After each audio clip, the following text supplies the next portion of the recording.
Bonjour et bienvenue dans Partir pour se découvrir,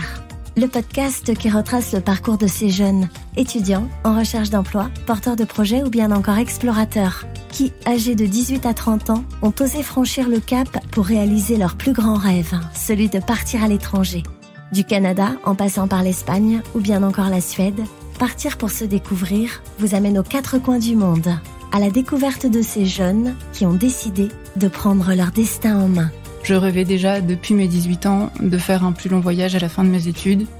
et que c'est à 24 ans que j'ai pu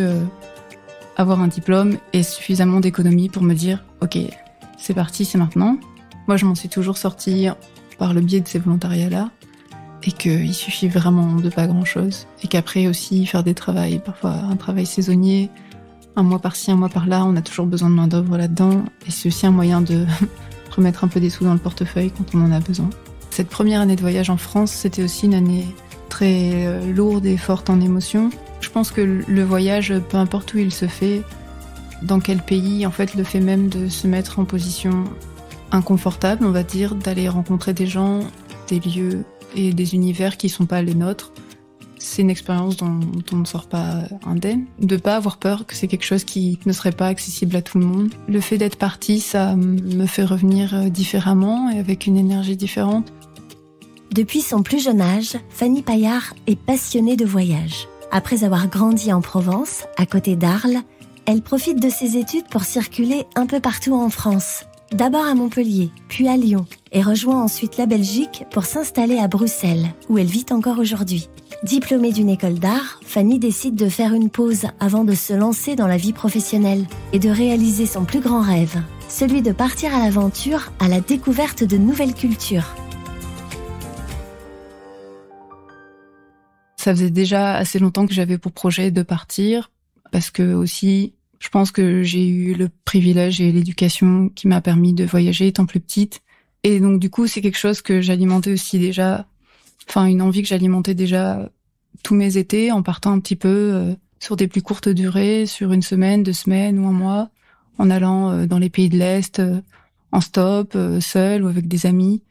Et je sentais que pendant ces moments-là de voyage, je ressentais des émotions très fortes et une certaine liberté que j'avais envie de prolonger dans le temps. Et donc c'est pour ça que je rêvais déjà depuis mes 18 ans de faire un plus long voyage à la fin de mes études et que c'est à 24 ans que j'ai pu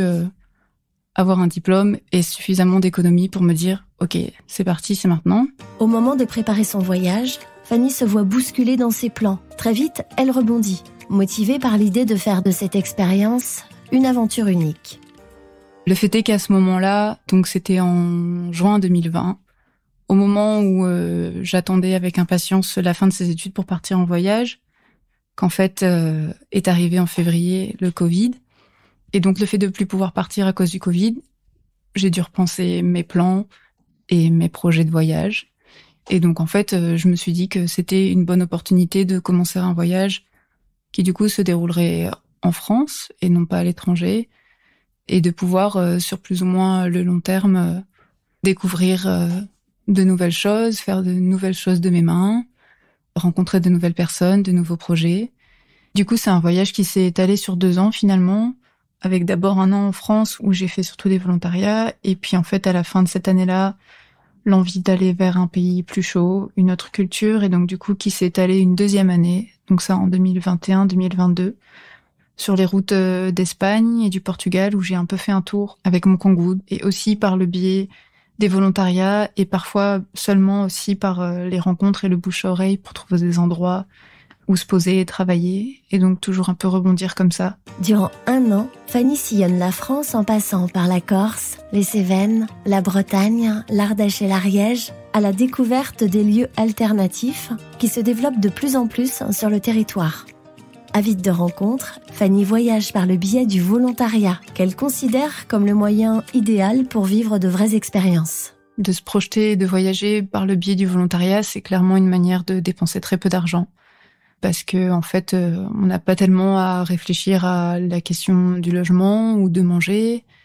et que du coup, je trouve que c'est une très bonne alternative pour découvrir une culture, rencontrer des gens, des amis, et s'ouvrir à une forme de voyage. parce que on peut faire du volontariat en passant un mois dans un endroit, puis un mois dans un autre, et en fait faire peut-être le tour d'un pays, voire de plusieurs pays à la fois par le biais de cette immersion culturelle. Moi, je m'en suis toujours sortie par le biais de ces volontariats-là, et qu'il suffit vraiment de pas grand-chose, et qu'après aussi faire des travails, parfois un travail saisonnier,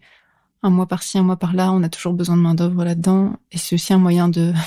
remettre un peu des sous dans le portefeuille quand on en a besoin. Le volontariat permet à Fanny de se plonger directement dans la réalité du pays. En partageant le quotidien des habitants, Fanny découvre des modes de vie plus authentiques, plus proches de la terre et plus respectueux de l'environnement. Cette première année de voyage en France, c'était aussi une année très lourde et forte en émotions. C'était aussi un voyage introspectif, et je pense que quand je suis arrivée en Espagne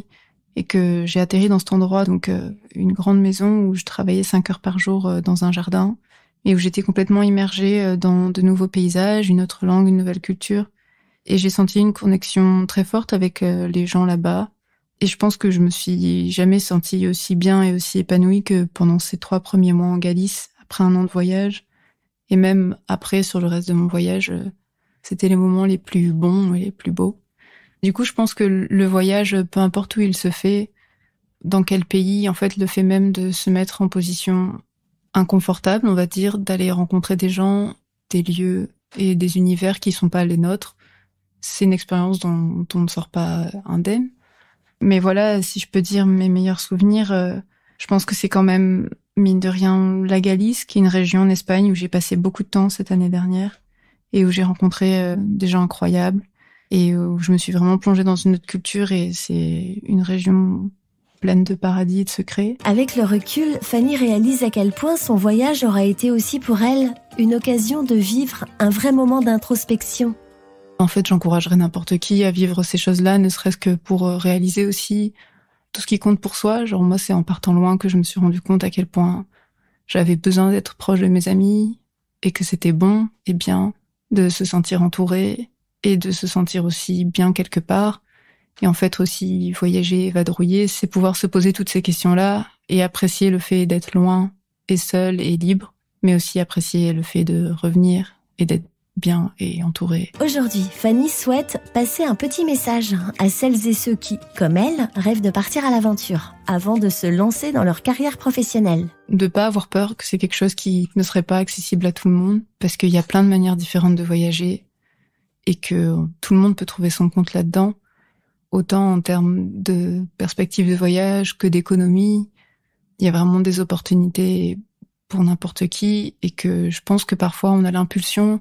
de partir voyager parce qu'on est soit socialement, culturellement plus habitué, ou on se sent plus à l'aise de saisir cette opportunité-là. Mais qu'en fait, je pense qu'elle devrait, ou elle peut s'offrir à n'importe qui, enfin, j'espère, je sais que c'est pas évident pour tout le monde, mais de pas avoir peur en tout cas de se lancer dans l'aventure, parce que c'est jamais non plus, on peut toujours revenir en arrière, et si on se sent pas à l'aise, revenir sur ses pas, et c'est jamais trop engageant, c'est juste une manière d'essayer quelque chose d'autre qui crée plein de souvenirs pour la vie aussi. Donc c'est enrichissant à tous les niveaux, et autant dans le mal que dans le bien. De retour à Bruxelles, Fanny revient grandie de ces 2 années de voyage qui lui ont permis de goûter à d'autres formes de vie. Même si ses projets la conduisent aujourd'hui en ville, Fanny sait que le voyage fait partie de sa vie. Le fait d'être partie, ça me fait revenir différemment et avec une énergie différente, notamment le fait de revenir en ville, parce que du coup, ces 2 années de voyage, ça a été 2 années plutôt en campagne, en nature. Et j'ai eu envie de revenir m'installer à Bruxelles parce que je voulais revenir à mon activité artistique, refaire de la gravure, de l'édition, me rapprocher de mes amis, retrouver aussi une maison et un lieu et une chambre à soi. Et je pense que je reviens complètement différente parce que j'ai aussi pu découvrir et goûter à d'autres formes de vie. Je me suis complètement extraite de la ville. Et donc, du coup, c'est revenir à un environnement radicalement différent, qui a une énergie tout aussi belle. Il y a plein de choses très chouettes qui se passent en ville, mais c'est un environnement qui est radicalement différent. Donc, du coup, je dirais que le voyage me fait revenir avec ces choses-là en tête, ces souvenirs-là en tête, et de savoir que c'est aussi jamais trop loin, et que je suis contente de venir expérimenter et me retrouver une place en vide et ici à Bruxelles. Mais je sais que je peux toujours aussi décider à un moment donné de repartir vers un de ces lieux qui m'a plu ou de repartir sur la route et que c'est une question de choix. Mais qu'en tout cas, là, l'idée, là maintenant, c'est de m'ancrer un peu plus ici à Bruxelles et dans ce nouvel environnement et prendre la vague de la vie citadine, on va dire. Que ce soit dans le cadre de programmes d'échange, pour effectuer un stage à l'international, s'engager dans du volontariat ou bien encore pour accomplir un projet personnel, le CIDJ et le réseau InfoJeunes Eurodesk vous accompagnent pour concrétiser votre projet. Alors si vous aussi, vous avez envie de partir à l'étranger, rendez-vous directement sur le site du CIDJ pour retrouver les coordonnées des référents Eurodesk près de chez vous.